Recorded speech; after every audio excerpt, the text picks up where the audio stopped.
Bienvenue sur AI Web TV pour une nouvelle interview. L'innovation du jour, le produit du jour, c'est le rayonnement.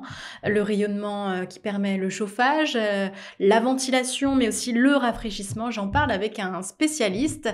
Bonjour Hervé Bardi. Bonjour Aude. Vous êtes directeur général de la société RECAP. Vous vous occupez donc de rayonnement, de chauffage. On va en parler. D'abord, le rayonnement, ça fait appel à quelle technologie? Expliquez-nous ce que c'est, parce qu'on ne comprend pas forcément en premier abord. En deux mots, tout le monde comprend le chauffage par rayonnement, c'est le soleil. Le soleil chauffe la terre et la terre chauffe l'air. Le plafond va chauffer le sol va chauffer l'air, et lorsqu'on est en plancher, eh bien, une partie de la chaleur est émise par rayonnement, une partie est émise par convection, c'est-à-dire chauffe l'air. Comment on reproduit le chauffage du soleil dans une habitation, dans un bâtiment? Alors, le soleil dans la maison, c'est ça. En fait, on va simplement élever la température d'une paroi. Alors, principalement, le plafond ou le plancher sont les deux parois qui ont été sélectionnées il y a très longtemps comme les solutions idéales parce qu'elles sont homogènes partout. En quelques points que vous êtes, vous avez la même température, ce qui n'est pas le cas d'un radiateur où, en vous approchant du radiateur, vous avez de plus en plus chaud. Là, vous êtes dans une solution extrêmement homogène. Donc, ça veut dire qu'on rajoute une couche, soit sur le plancher, soit sur le plafond. Exactement.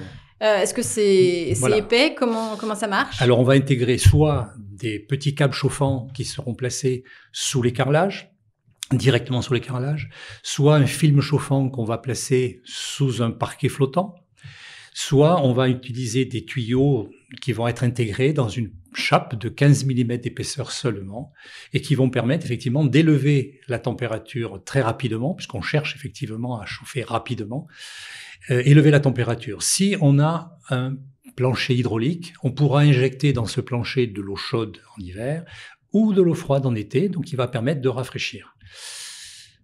Ça permet d'être polyvalent. C'est peut-être ce que demandent les consommateurs aujourd'hui. Comment ont évolué justement les consommations de chauffage?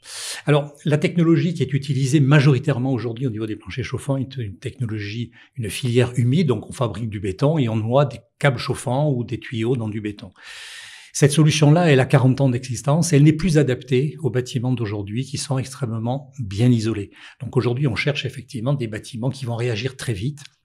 Partant du principe, comme une voiture lourde consommera toujours plus d'énergie qu'une voiture légère, eh bien, on va avoir un émetteur, un plancher qui va être beaucoup plus rapide à chauffer, donc qui va consommer moins d'énergie.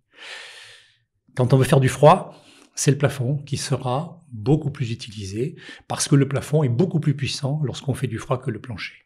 Pour quel type d'habitation? C'est valable pour les habitations aussi bien que pour les grands bâtiments peut-être industriels? Tout à fait.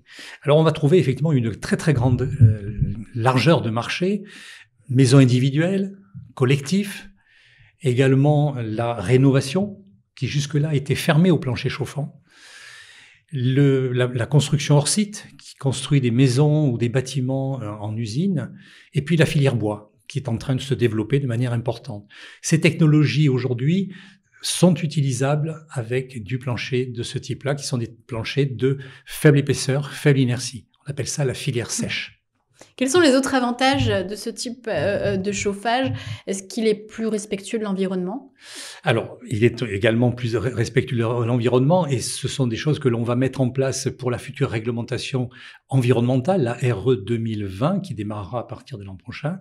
Mais déjà présent, on peut dire finalement que les planchers ou les plafonds rayonnants permettent un très grand confort thermique, un confort aérolique, il n'y a pas de bruit, il n'y a pas de poussière brassée, il n'y a pas d'appareil, il n'y a pas de contraintes liées au chauffage. Et c'est vraiment dans cet esprit-là qu'on pourrait dire que c'est un système d'une grande modernité.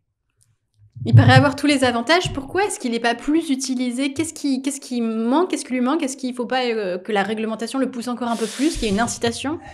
La réglementation aujourd'hui valorise les planchers ou les plafonds rayonnants, parce qu'il y a effectivement quelques critères qui permettent d'améliorer le bâtiment et la performance énergétique de ces bâtiments, mais on n'est pas encore arrivé à la réactivité des émetteurs dans les futures réglementations. C'est un travail qui se fera probablement. Il y a une grande résistance vis-à-vis de la profession, les architectes, bureaux d'études, entreprises, connaissent pas les systèmes. Il y a un travail de formation à faire. Voilà. C'est un peu notre métier d'assembler les éléments qui permettent de rentrer dans ces parois et d'apporter un grand bonheur au niveau des utilisateurs.